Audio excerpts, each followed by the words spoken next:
የተማሪ ፎንቃ ክፍል 4 አልሄድም አደራ እንዳስቀሰቅሽኝ በላት ብዬው ተመልሼ ተኛው። ግን ደግሞ እህቴ መታ መጮህ አይቀርም ብዬ ትራሴን ጭንቅላቴ ላይ አድርጌ እስክትመጣ ጠበቅኳት። ግን አልመጣችም። ስሜቴን ተረታው ይሆናል ብዬ ተመልሼ ልተኛ ሞከርኩ። እውነት ለመናገር በጣም ረቦኝ ነበር። ለነገሩ እንዴት አይርበኝ? ከትላንት ጀምሮ ምንም አልበላሁም እኮ። ግን ደግሞ የመብላት ፍላጎት ስለሌለኝ ዝም ብዬ ተኛው። እንደዛው እንደተኛው ሰዓቱ ከመቼው እንደሄደ ባላውቅም እህቴ ከትምህርት ቤት መጣች። ስተኛ አሳዘንኳት መሰለኝ። ቶሎ ልብሷን ቀይራ ማዕድ ቤት ገብታ ምግብ አሞቃ ቀረበችልኝ። እምቢ ካልኳት አታወራኝም። በዛ ላይ ረሃቡ እየባሰ ነው። ተነስቼ ታጠብኩና ቁጭ ብዬ መብላት ጀመርኩኝ። ግን አልዋጥ እያለኝ በግድ ነበር የምወጣው። ትንሽ እንዳጎረስኩኝ ቢቀርስ ብዬ ትቼው ተነሳው። ከእናቴ ጋር ከእህቴ ጋር ሳላውራ ምግብ በስርዓቱ ሳልበላ ትምህርት ቤት ሳልሄድ 3 ቀን ሆነኝ። የዛን ቀን ነበር በጣም ያመመኝ። እህቴና ስምዖን አብረው መጡ። ስምዖንም ሲያየኝ ክቡን ያለው መታቀፈኝ። መታቀፍ አሁንም አልወድም። በምትወዱት ሰው ስትታቀፉ ብሶታችሁ ይቀሰቀሳል። እኔም ልክ የስምዖን እቅፍ ውስጥ ስገባ ንግግሮች መጡብኝ። ስማክልኝ አይደል ያለችኝ አልኩት እያለቀስኩኝ። አዎ እህትየው ነገረችኝ። ግን ደግሞ መጀመሪያም እንደማትሆነ ነግሬህ ነበርኩ። ለአንተ አትመጥነህም አለኝ። አሁንም እወዳታለሁ። አሁንም ማንም እንዲናገራት አልፈልግም። ዝም በል፣ ስለ እሷ መጥፎ እንዳታወራ አልኩት ከቅፉ እየወጣው። እና ስለምን ላውራ? የሰው ደደብ እኮ ናት። የዛን ቀን አብሯት የነበረው ልጅ ያጎቴ ልጅ ነው አለችኝ ስትል የውሸት ነው ብዬክ ነበር። አንተ ግን እኔን አትሰማኝም። እሷ እኮ እንዱ ጊዜ ማሳለፊያ ነው እያየች እየተጠቀመችብህ ነው አለኝ እየጮኸ። ይበልጥ ተናደድኩ። አያገባህም፣ መኪ ደደብ አይደለችም፣ አንተ ነህ ደደብ። ስለ እሷ ምንም የምታውቀው ነገር የለም። ውጣልኝ ከቤቴ ውጣ። ጓደኛ አይደለም፣ ጓደኛ ያስፈልገኝ። ወይስ መክሊትንም ልትወስድብኝ ነው ብዬ ጮህኩበት። ግን ለምን? ምንኝ ነው? ስትናደዱ ግን ዝምታ ወርቅ ነው። የንዴት ንግግር ቂም በቀል ይወልዳል። በህይወቴ ከተጸጸትኩባቸው አጋጣሚዎች አንዱ ያ ንግግሬ ነበር። መኪንም ልትወስድብኝ ነው ስለው ፊቱ ላይ ያየሁት ንዴትና የግራ መጋባት ስሜት ያስጠላ ነበር። ምንም ሳይለኝ ካጠገቤ ተነስቶ የቴምሬን ግንባር ስም ወጣ። ልክ እንደ ስምዖን እህቴም ተናዳ ነበር። እሱ ሲወጣ ምን አይነት ንግግር ነው የምትናገረው? ሌላ ማንም ወስዶብህ ነው መኪንም ልትወስድብኝ የምትል? የክፉ ቀን ጓደኛ እኮ ነው። ለአንድ ተራ ሴት ብለህ ስምዖንን ትሰድባለህ እንዴ አለችኝ። የእኔ መልስ ግን አሁንም መኪ ተራ አይደለችው፣ አናድጃት ነው እንደዚህ ያለችኝ። ስለ መኪ ምን ታውቂና ነው የምትሰድቢያት? ዝም በይ ብዬ ጮህኩባት። መልስም አልሰጠችኝም። ፍጥጥ ብላ አየችኝ። ትዕግስቷ ገርሞኛል። ምክንያቱም ከዚህ በፊት ጮክ ብዬ እንኳን መልሼላት አላውቅም ነበር። እንኳንስ ከሴት ጋር ላበላለጣት እኔ በሷ ቦታ በሆን ምናልባትም እዛው ቀጥቅጫት ሊሆን ይችል ነበር።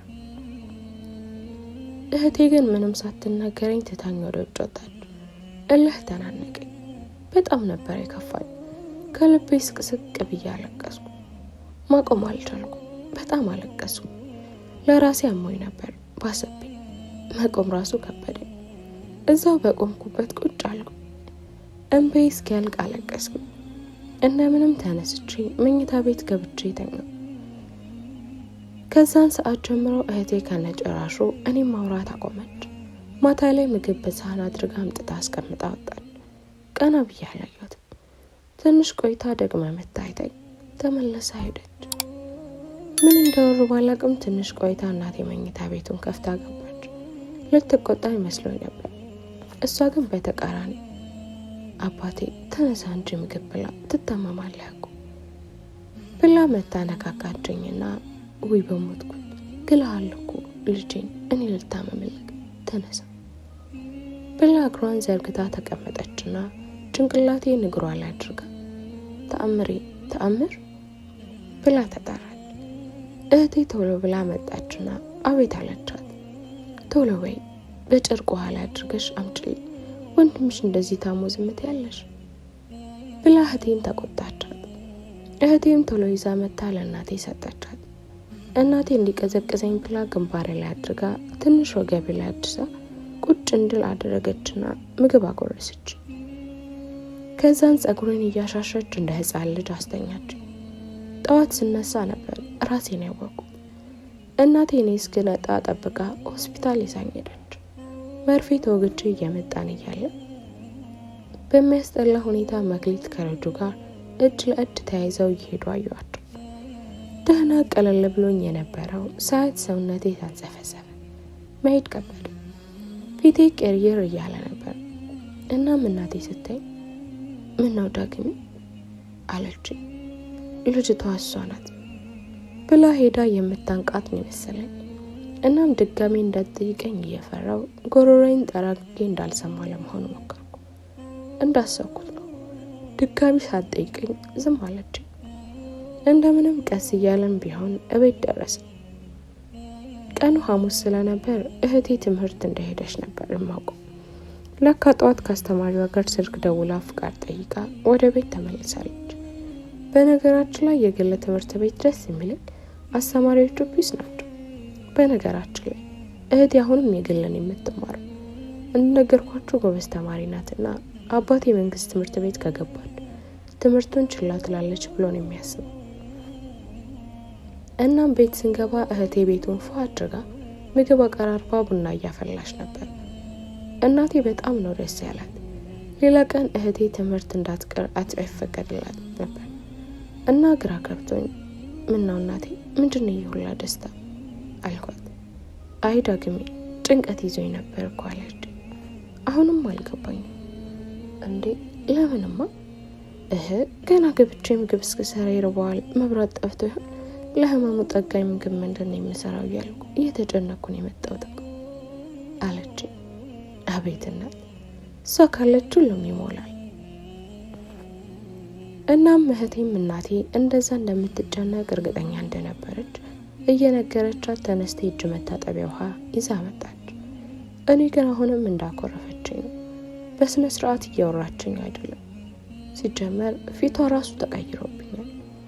በእና ፊት ነበር ላለማንሳት ዝም ብዬ ምግቤን መብላት ጀመርኩ። ፈጣሪ ይመስገን ለመጀመሪያ ጊዜ በሳምንት በስርዓት ምግብ በላ። እናቴም ጨርስና መድኃኒትህን እንድትወጥ የምሳ ሰዓት አለህ አለች። መድኃኒት በጣም ነው የምጠላው።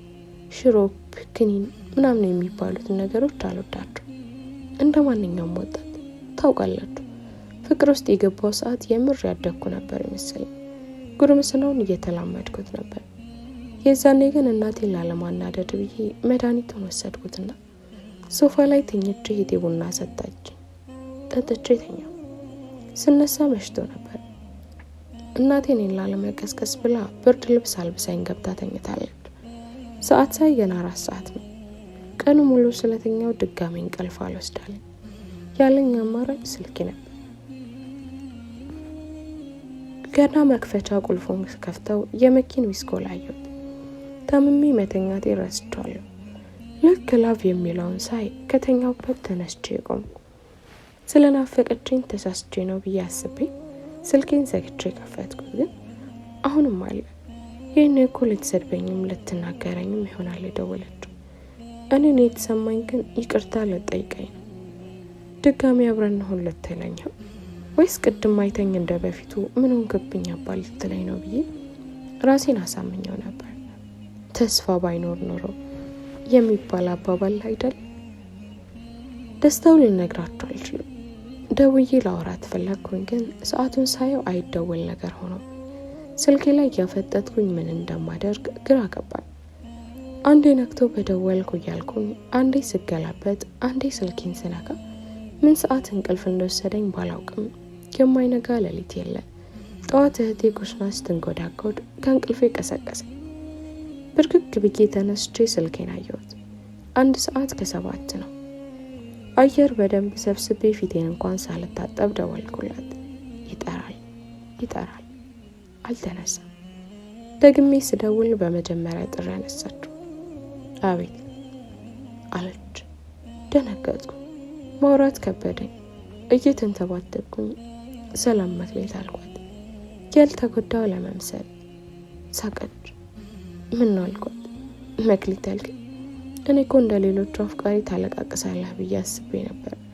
ወላውላ ላጽናናህ ቤት ልመጣ ነበር አለችኝ። አርፎ የነበረውን ልቤን ስትነካው ትዕግስት እንዳለው ሰው ወሬዋን ችላ ለማለት ሞከርኩኝ። ማታ ደውለሽ ነበር፣ ለምን ፈለግሽኝ አልኳት ኮስተር ባለ ድምጽ። ተሳስቼ ይሆናል እንጂ እኔ አንተ ጋር ልደውል? ኧረ አልደውልም። ብደውል ራሱ ሰርጉን ልጠራህ ነው የሚሆነው። ደሞስ መደወል ከፈለግ ሌላ ሰበብ አትፈልግም አለችኝ እየሳቀች።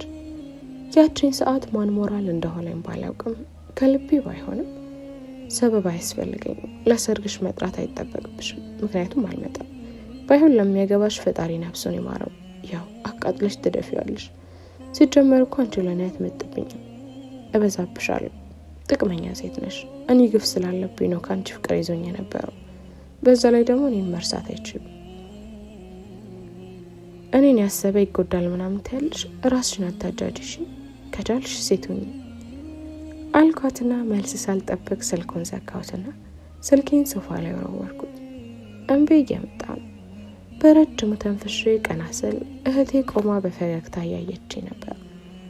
ወንድ ልጅ ቆረጠ ማለት ይሄኔ ነው አለች። እኔ ግን የተናገርኩት በስሜት ነበር። እሱ ያለችኝን እያስታወስኩት እንቤን መያዝ አልቻልኩም። ለቀቅኩ። እህቴ ፈጠን ብላ መታ በእቅፏ አስገባችኝና ማልቀሴን ቀጠልኩ። ሙሉ በሙሉ ልክ ነህ እኮ ዳግሜ፣ የኔ ጀግና ወንድም፣ የኔ ቆንጅዬ፣ አታልቅስ። በቃ የተናገርካት ልክ እንደሆነ እመን። አሁን ሀሳብህን ለመስረቅ ተነሳና ትምህርት ቤት እንሄድ አለች። አይ እህቴ፣ አንድ ላይ ሰኞ በአዲስ መንፈስ እገባለሁ፣ ዛሬ ቅርብኝ አልኳት እንቤን እየጠራረኩ። ወዲያው እናቴ መታ ተነሰና ታጠብ አባቴ፣ ምግብህን በልተህ መድኃኒት እንድትወስድ አለች። አማራጭ የለኝም። ታጥቤ መጣ። እህቴ ቶሎ ቶሎ ቁርስ አቅርባልኝ ግንባሬን ስማኝ እየሮጠች ሄደች። ስለዚህ የተጣላነውን ረስተዋለች ብዬ ደስ አለኝ። ከዛም ቤት ውስጥ ከእናቴ ጋር ስናወራዋል። እህቴም ከትምህርት ስትመጣ እኛ ምግብ አቀረብንላት። ከዛም ትንሹ መጣ ማለቴ ሳልሳዊ። እንደዚህ እንደዛ እያለ እሁድ ቀን ላይ ጠዋት ተነስቼ ፊቴን ታጠብኩና ቁርስ ለመብላት ቁጭ ስል በሩ በኃይለኛ ተንኳኳ። ደግሞ ምን ተፈጠረ ብዬ ለከፍል ልነሳ ስል እህቴ ቁጭ በል እኔ ከፍታለሁ ብላኝ ሄዳ ከፈተች። ስምዖንና አምራን ናቸው። ሳየው በአንድ በኩል ደስ ብሎኛል፣ በአንድ በኩል ደግሞ ሸሚዞን አንገቴን ደፋው። ሳናወራ ሳንደዋወል ሳንገናኝ 2 ሳምንት ሙሉ ሆነ። ሁሉ ነገሩን አፍቆኝ ነበር። በሆነ ባልሆነ የምንስቀው በአይን የምንግባባው ነገር ሁሉም። ግን ደግሞ የዛች ቀን በንዴት ሆኜ የተናገርኳት ንግግር አቅፌው ናፍቆቴን እንዳልወጣ አገደኝ። ለዚህም ስትናደዱ ዝምታን ምረጡ ያልኩት። እናም ጸጉሬን እየነካካው ዝም አልኩኝ። እሱ ግን ና እባክህ ቀፈኝ፣ እኔ አንተን አይደለሁም አስባለሁ ብሎ እጁን ዘረጋልኝ። ይቅርታ ካረገልኝ አይቀር ብዬ ሀሳቡን ሳይቀይር ሄጄ አቀፍኩት። ከዛም አምራንንም ሰላም ብያት ተቀመጡ እያልኩ ወደ ምግቤ ተመለስኩ። ስምዖን ፒስ ነው እህትዬው ብሏት ተቀመጠ። ስምዖንም መልሳ ስማው አምራንን ተዋውቃት እንዲቀመጡ እየተናገረች እጅ ማስታጠቢያ አቅርባ ሰሃን ልታመጣ ወደ ኩሽና ገባች። እንደነገርኳችሁ ስምዖን ትፍታ ያለ ልጅ ነው። የተሰማውን ነው የሚያደርገው። አሁንም ከተቀመጠበት ተነስቶ እጁን ታጠብና አምራንንም ማስታጥባትን እየበላሁ ከነበረው ምግብ ላይ መብላት ጀመሩ። እህቴ ስትመለስ እየበሉ አየቻቸውና ፈገግ ብላ ተመልሳ ሰሃኑን አስቀምጣ እንጀራ ጨምራለን ወደ ውስጥ ገባች። ስምዖንና አምራን እንዴት በስስት እንደሚተያዩ እያየው እያለ ጭራሽ መጎራረስ ጀመሩ። መክሊት ትዝ አለችኝ። አብረን ስንበላ ላጎርሳት ከበላው ታብድ ነበር። በእያንዳንዱ ነገር ትዝ ትለኛለች፣ ግን ለረሳት እየሞከርኩ ነው። ግን እንደዚህ ሲሆኑ ሳይ ምንም ደስ አይለኝም፣ የሚያስጠላ ስሜት ይሰማኛል። በላልተን ከጨረስን በኋላ ቁጭ ብለን ስናወራዋለን። 10 ሰዓት አካባቢ አምራንን ቤት አድርሳታለሁ። እንዳይመሽብኝ ብሎኝ ተሰናብቶኝ ወጣ። እግራቸውን ተጠባብቃ የመጣች ይመስል ልክ በሩን ዘግቼ ዞር ስል እህቴ ከኋላ ቆማለች። ምንድነው እህቴ አልኳት ደንግጬ። የነገርከኝ ልጅ እቺ ናት አይደል አለች። አዎ ምን ነው አልኳት። በእውነት አመለጠችክ? በጣም ደስ ትላለች እኮ። ሲጀመር እንዴት እምቢ አልካት? ዲምፕል አላት እኮ። በዛ ላይ ጸጉሯ ምናምን ብቻ ሁሉም ነገሯ ወድጃታለሁ አለች።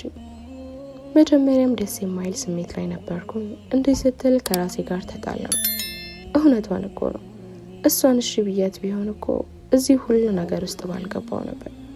ምናልባትም አሁን ላይ ደስ የሚል ፍቅር ላይ እንሆን ነበር።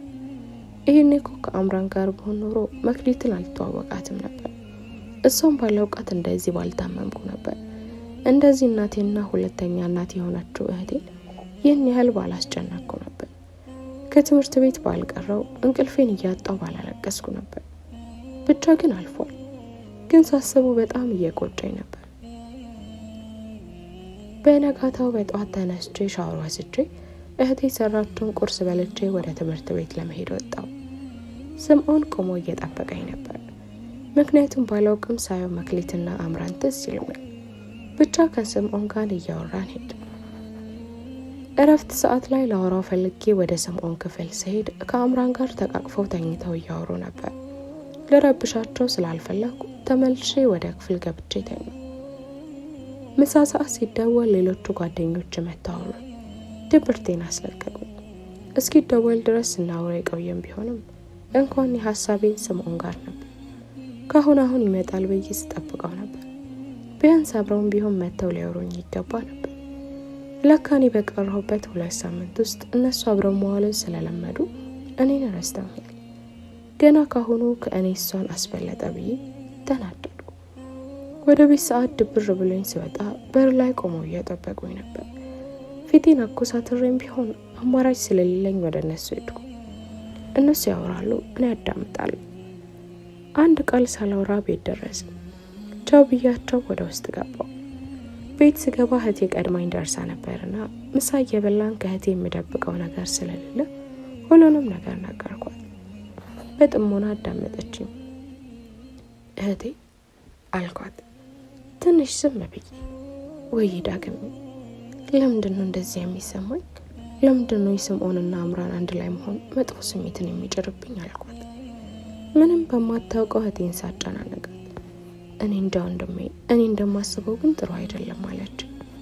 እንዴት እህቴ?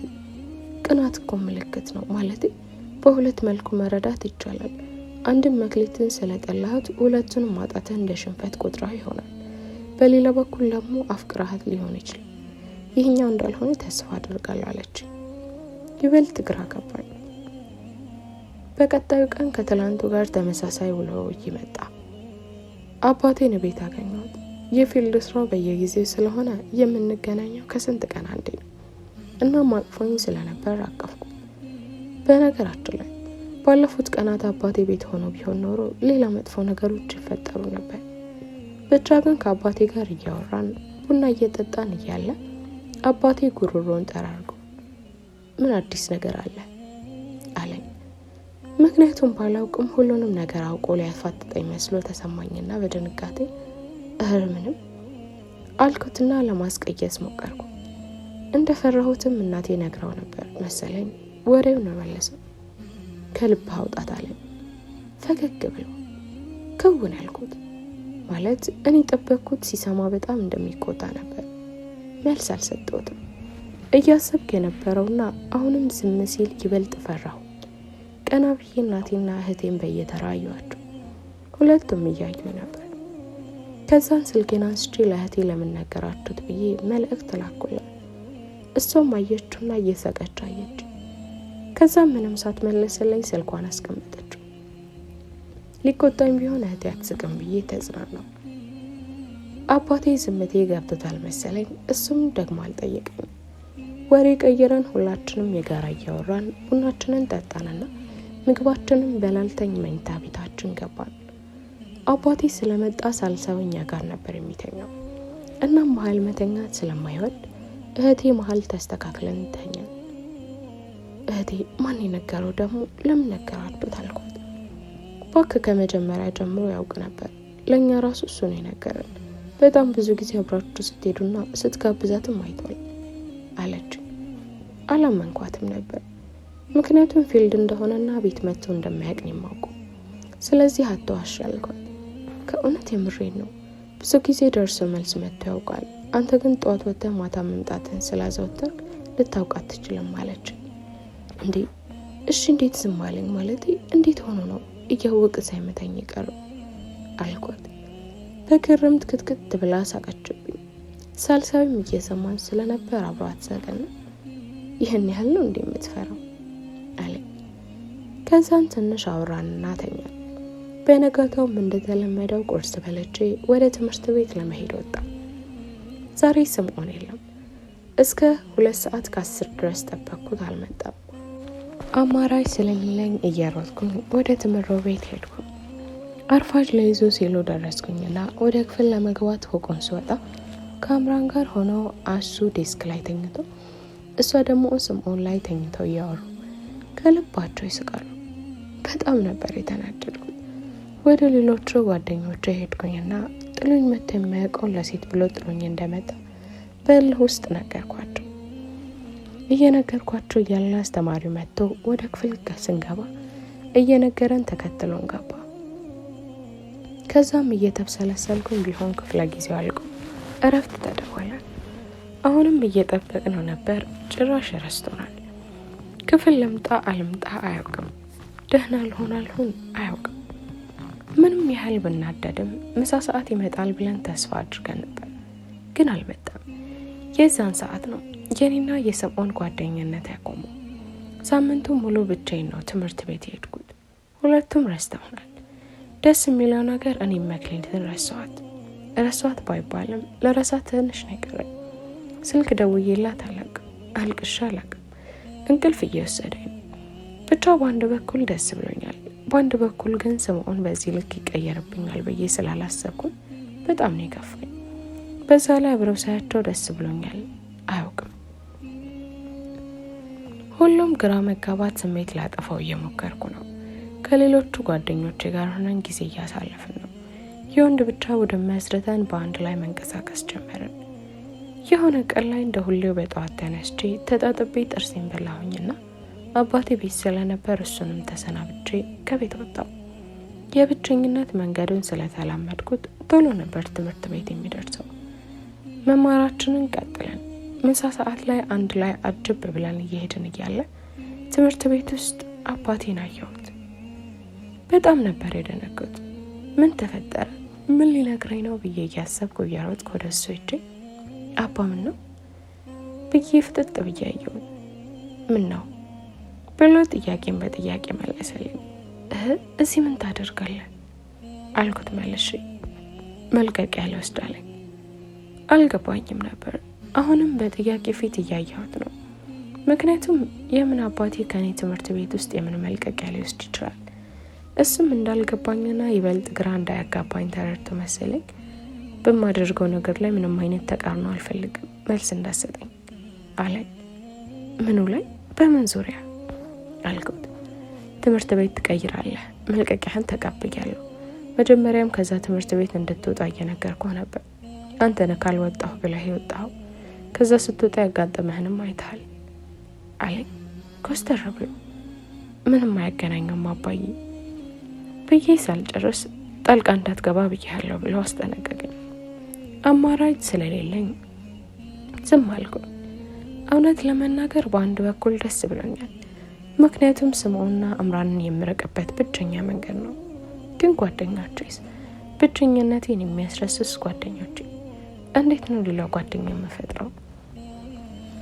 ከአባቴ ጋር መጨቃጨቅ ስላልፈለኩ ወደ ክፍል ለሄድ ስዞር ለካ አባቴን ሳይ ከመሀላቸው ሮጬ ሲሄድ ደንግጠው እነሱም ተከትለውኝ መጥተው የምናወራውን እየሰሙኝ ነበር።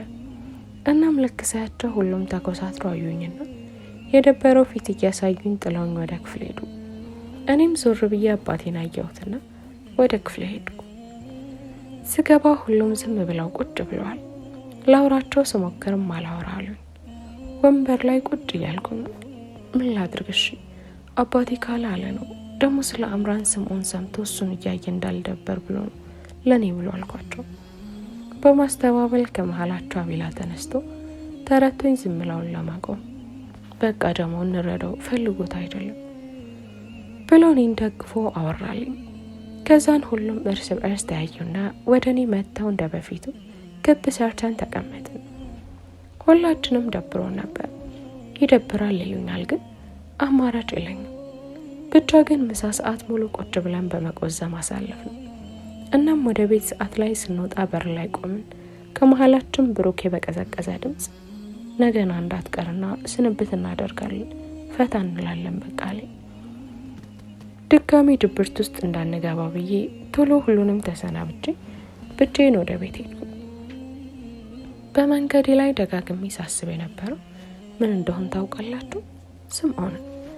በድብርት በደስታዬም ሰዓት አብሮኝ የነበረው ልጅ አሁን ላይ እንደዚህ ከፍቶኝ አብሮኝ የለም።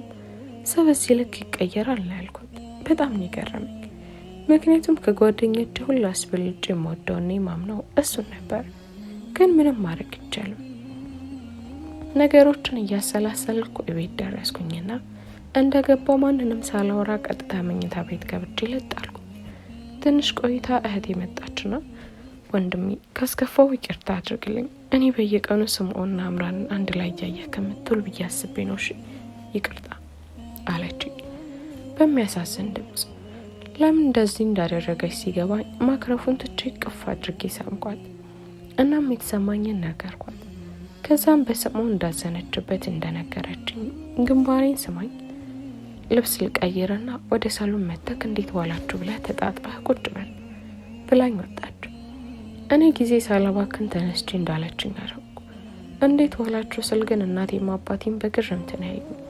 ማለት አግርፎን የሚቆየው ከመኝታ ቤት አይወጣም ብለው ነው ያሰቡት። ግን ሴት ልጅ ነገሮችን የማስተካከል አቅም ስላላት እህቴ በአንድ ጊዜ ነገሩን አስተካከለችው። ከዛ ተጣጥቤ ምሴን በላሁኝና ገብቼ ስልኬን የነካካው መሸው። ማታ ላይም ሶስታችንም ተኝተን ሳልሳይ እንቅልፍ ሊወስደውና እህቴ ለረጅም ሰዓት እያወራን በመሀልም አባቴ ከእህቴ ጋር አንድ ትምህርት ቤት እንዳስመዘገበኝ ነገረኝ። እናም አንድ ላይ ነው የምንሄደው እሺ እያለችኝ እንቅልፍ ወሰደኝ። ጠዋት ስነሳ ለመጨረሻ ጊዜ ወደ ትምህርት ቤት ሄድኩ። ክፍል ስገባ ጓደኞቼ ቁጭ ብለው እየጠበቁኝ ነበር። እናም ሄጄ ሰላም ብያቸው ቁጭ አልኩኝ። እረፍት ሰዓት ላይ ከክፍል ሳንወጣ ስናወራ ቆየንና ምሳ ሰዓት ላይ ወርደን ታች ተቀመጥን። ሁሉም በየተራ ስለኔ ማውራት ጀመሩ። ይህ የሚገርመው ሁሉ ምርጥ ጓደኛችን ነህ፣ ምርጥ ጸባይ ያለ፣ ውስጥህ የዋህ ነው፣ ተመሳሳይ ነገር ነው ያሉ።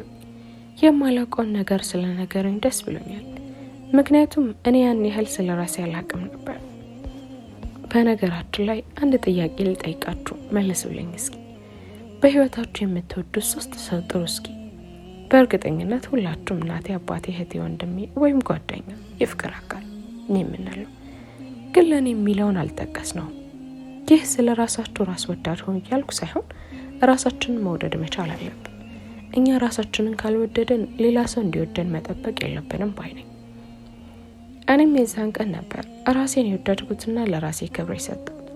እነሱ እንደዚህ እኔን ከወደዱኝ እኔ ራሴ እንዳልወድ ምን ምክንያት አለ? ስለዚህ ሁላችንም ራሳችንን ከመውደድ እንጀምር። ሙሉ ምሳ ሰዓት ቁጭ ብለን ስናወራ ነበር። በሳምንት አንድ ቀን መገናኘት እንዳለብን አወራን። ሁሌም በሳምንት እሁድ ቀን አብረን ጊዜ ልናሳልፍ ወሰንን። ብቻ እስኪደወል ድረስ ለረጅም ሰዓት አወራን። ግን የኔም ጥያቄ ስለነበር መልስ አልሰጠሁትም። ዝም አልኩ። አስተማሪው እናንተ ሲል ሰማን። ሲደወል ሰምተናል፣ ግን ግቢው በአንዴ እንደዚህ ጭር እንዳለ አላየነው ነበር። እናም እየሮጥን ወደ ክፍል ሄድን። በ6 አስተማሪ አልገባም ነበርና እንደዛው ቁጭ እንዳለን ክብ ሰርተን ወሬያችንን ቀጠል። ሰዓቱ እየሮጠ ወደ ቤት ሰዓት ተደውሎ ወጣን። ዛሬ መጨረሻ ቀኔ ስለሆነ ቤቴ ድረስ ሸኙ። ሙሉ መንገዱን ፈታ እያልን ነበር ሄድነው። ሲጀመር ዛሬ በጣም ደስ የሚል ቀን ያሳለፍነው። ቻው ብያቸው ወደ ቤት ገባው። እውነት ለመናገር ከሆነ በጣም ነው የደበረኝ። ገና ሳላወልቀው ዩኒፎርም ራሱን አፈቀ። ቤት ስገባ እህቴን ሳሎን እስከ ዛሬ ከትምህርት ስመጣ ሁሌ ምግብ እያቀራረበች ነበር የማገኛት። ዛሬ ሳጣት ቅር ብሎኝ ቴምር እያልኩኝ እየተጣራው ወደ መኝታ ቤት ስገባ በአዲስ መልክ የትምህርት ቤት እቃዎችና ልብሶችን እያዘጋጀችልኝ ነበር። ልክ ስትኝ መጣህ ዳግሜ፣ የአባዬ ስጦታዎች ናቸው ያቸው አለችኝ። ሁሉንም በአዲስ መልክ ነው ያዘጋጀልኝ። ልክ አንድ አባት ሕፃን ልጅን የመጀመሪያ ቀን ትምህርት እንደሚያስገባ ሰውን ያስመሰለበት እርሳስ፣ እስክሪብቶ፣ ደብተር ጭራሽ ባስ ብሎ ምሳቃ ገዝቶልኛል። ሁሉንም በየተራይቼ ስጨርስ ቀና ብዬ እህቴን አየኋት። ሳቄን ለመቆጣጠር እየሞከርኩ ነበር። እህቴን ሳያት እሷም ለመሳቅ እየተዘጋጀች ነበር። ለትንሽ ደቂቃ ያዝነውና ወደ ምሳቃው ዞሬ ድጋሚ ሳያት ሁላችንም ለቀቅነው። ከት ብለን ሳቅን። ምክንያቱም እኔ ገና 7ኛ ክፍል አጋማሽ ላይ ያለው ነበር ምሳ መያዝ ያቆምኩት። እንኳን ሃይ ስኩል ላይ ኤሌመንተሪ ላይ ሆነው ራሱ ወንዶች ምሳ ሲይዙ ሙድ እንይዝ ነበር። አላዋቂነታቸው። ከእህቴ ጋር አንዳንድ ነገር አወራንና ምሳ ላይ ላቅርብልህ ብላኝ እንድታጠብ እየነገረችኝ ወደ ማዕድ ቤት ሄደች። እኔም ዩኒፎርሜን ለመጨረሻ ጊዜ አውልቄ ያስቀመጥኳትና ምሴም በልቼ ተኛው። በቀጣዩ ቀን እህቴ በጠዋት ቀሰቀሰች። ቀኑ አርብ መሆኑ ትዝ አለኝና እህቴ ዛሬ ለአንድ ቀን ብዬ ከመሄድ ሰኞ በአዲስ መንፈስ እንሄድ በእናትሽ አልኳት።